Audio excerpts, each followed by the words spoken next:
your friends are doing it. Come on, you know that's what you want.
Teens whose parents talk to them regularly about the dangers of drugs are 42% less likely to use drugs than those whose parents don't. 1 out of 9 high school students have tried Spice and K2. 1.3% of seniors have tried bath salts, which is incredibly disturbing considering its adverse side effects. By 8th grade, 15.5% have smoked cigarettes. By the 8th grade, 29.5% of adolescents have consumed alcohol. During the past month, 26.4% of underage people used alcohol. More than 60% of teens said that drugs were sold, kept, and used at their school. 64% of teens surveyed who have abused pain relievers say they got them from friends or relatives. 28% of teens know a friend or classmate who has used ecstasy, with 17% knowing more than one user. I don't want to be here. I can't even focus. All I can think about is when the next time I'm going to be able to get high. I need it. She cannot help me. No one can help me. Why am I even here? I don't know why I'm here. I need to leave. I need an escape. I can't handle this anymore. I need to go. I need to get high. I need it.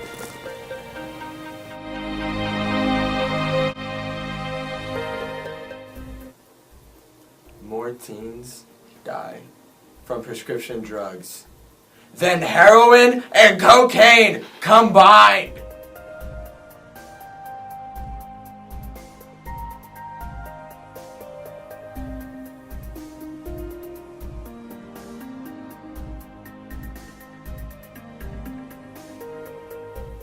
I was 13 when I started.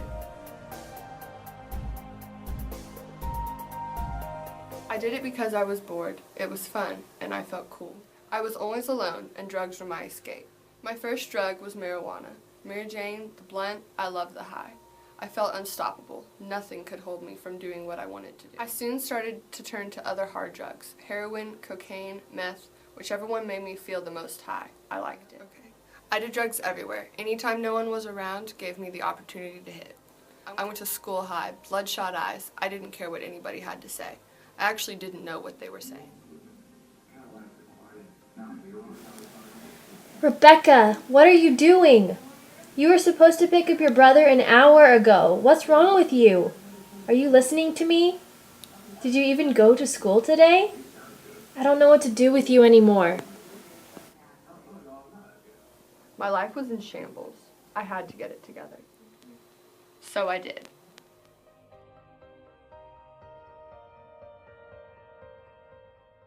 It happened last Christmas. I was coming home after my first year away, and I just wanted to be with my family.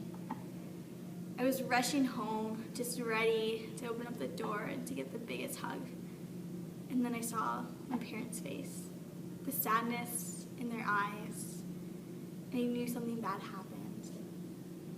My sister got into a car accident, and I did not know what to do at that point. For weeks, I didn't even want to come out of my room. I didn't go to school. I didn't know what to do. My friends offered me some pills one day, and I decided to give it a try. It started at one day, and then every other week, and then I couldn't even make it through a day without taking pills. One pill couldn't do the job.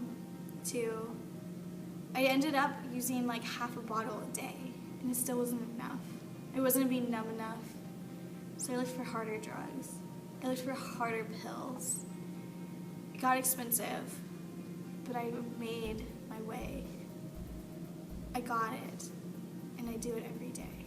And then one day, on my way to school, I passed out. I didn't know what was going on. I was rushed to the hospital. I was in there for days. They were pumping out what I did to my body, and I couldn't believe that I was so close to dying. And it woke me up. This is not how my sister would want me to live. She would want me to be happy, to not have to rely on drugs to get through the day. She was so happy, and she would want me to be like that too. I decided to stop, to stay away from that. I don't need that addiction. I needed her. I needed my family. I was always alone. I always felt alone. My parents were always arguing, and they didn't pay attention to what I did. So I did drugs. Marijuana, to be exact. This is just... My parents not being there, drugs filled in the blank. And one day I met this girl, and I was really into her, and we became really close, and I started to grow feelings for her. And then she told me about God, and she changed my life. And well, in other words, God changed my life. I grew up in a house where my parents weren't really ever around. Most of them worked, so I never really got to see them much, so they didn't really care half the time what I did. So in high school, I made friends with some of the wrong crowds, and that's when I started getting into stuff that I shouldn't have gotten into.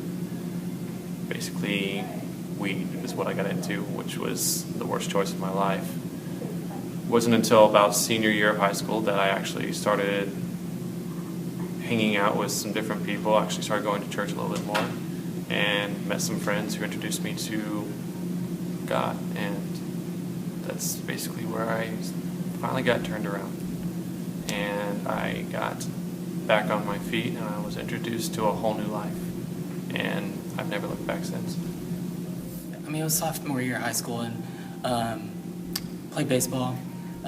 Was not trying to brag, but I was probably one of the best players on the team. I was an outfielder, could make all the great plays, all the great throws, hit home runs all the time, and just talking with my coach, I knew I had a chance to be drafted, hopefully into the major leagues, and that was always one of the biggest dreams of mine. And then, like sophomore year, all the guys on the team, like Friday night after a game, we'd just go out and get drunk and just get wasted. And I wanted to hang out with the right crowd. I wanted to hang out with the right people, but I also wanted to be there, like with my teammates, and wanted to just fit in. And towards the end of the season, after doing this every Friday, Saturday night, it just became a habit, and that's like where I started to fall downhill. It just screwed my life up, screwed up my game, which honestly was one of the worst parts, but it definitely screwed up my life as well. For one, like, coach was benching me, putting me on the bench, and he was saying if I keep on hanging out with this crowd that I wasn't going to be able to have a chance to be drafted because, for one, I'd be sitting on the bench and I wasn't performing. And I just decided to sit down and be like, just talk to God and be like, this is not what I want with my life. I just talked to some of my friends, talked to my parents, and my grandfather had a huge influence on my life. Just like with talking with him, and he kind of helped me walk down the right path and led me to Christ. And that's and after my grandfather led me to Christ, just my life's been amazing. I'm not playing baseball right now. I'm just studying at Abilene Christian, and just loving life.